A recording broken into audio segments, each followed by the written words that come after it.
Hello everyone, কেমন আছো সবাই? আমার ছোট্ট একটা মিনি ব্লগে তোমাদের সবাইকে স্বাগত। শুভ সকাল। সকাল সকাল আমি ঘরের কাজকর্ম শেষ করে এসেছিলাম মাঠের দিকে গরু বাঁধতে।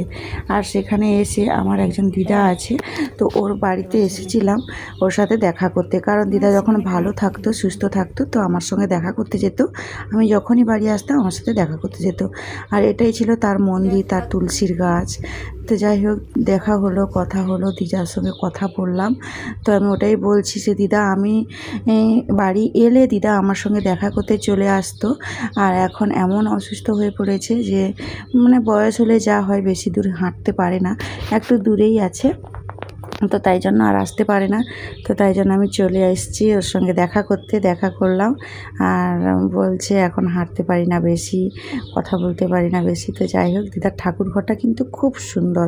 এদিকে ফুলও তুলে রেখেছে, পুজো হবে। আর আমাদের বাড়িতে তো পুজো হবে না, কারণ আমার তো দিদা, আমার নিজের দিদা মারা গেছে, তাই জন্য আর পুজো হবে না। তো দিদার বাড়িতে পুজো হচ্ছে। এ হচ্ছে আমার দিদার যা।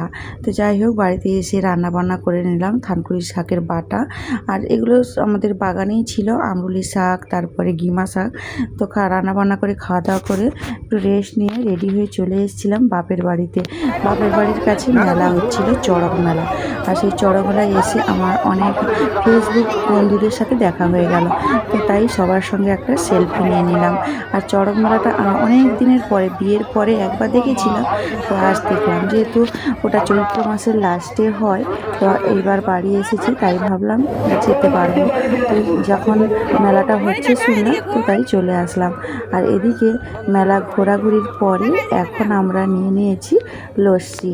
তো এখন গরম যেহেতু পড়ে গেছে, আর মেলার এই লস্যি খেতে আমরা কিন্তু খুব ভালোবাসি, তাই নিয়ে নিলাম এখানে। আর লস্যি দোকানে এতটা পরিমাণে ভিড়, কি বলবো, চারিদিকে লস্যি দোকানে ভিড়ে ভর্তি, ছাড়তেই পারছে না কাকিমাটা। তো যাই হোক, আমরা অনেকক্ষণ দাঁড়ানোর পরে আমাদেরকে দিয়ে দিয়েছে। তো আমাদেরকে দুটো দিয়েছে, আমাদের আরও আরও দুটো দরকার, তো 4টা নেব। তো তাই জন্য কাকিমা আবার আমাদেরকে দিয়ে দিল। আর এদিকে চলে আসলাম মেলা মানে জিলাপি। তাই এখানে জিলাপি ভাসছে, কাকু দেখলাম। আর কাকিমা ওইখানে জিলাপিগুলোকে ওই চিনির শিরাতে ছাড়ছে। তো যাই হোক, এখান থেকে মিষ্টি কী নেব, কাল যেহেতু পয়লা বৈশাখ, তো পয়লা বৈশাখে মিষ্টিমুখ করতে হয়। এখানে সীতাভোগ আছে, তারপরে আমরা বুন্দিয়া মিষ্টি বলি, ওইগুলোকে বোঁদে। আর ওইদিকে আছে লাড্ডু। তো আমি বললাম আমাকে সীতাভোগটা দাও। তো আমি ওইখান থেকে সীতাভোগ নিলাম, ওইদিকে জিলাপি নিয়ে নিয়েছি। এখন যাচ্ছি বাড়ি।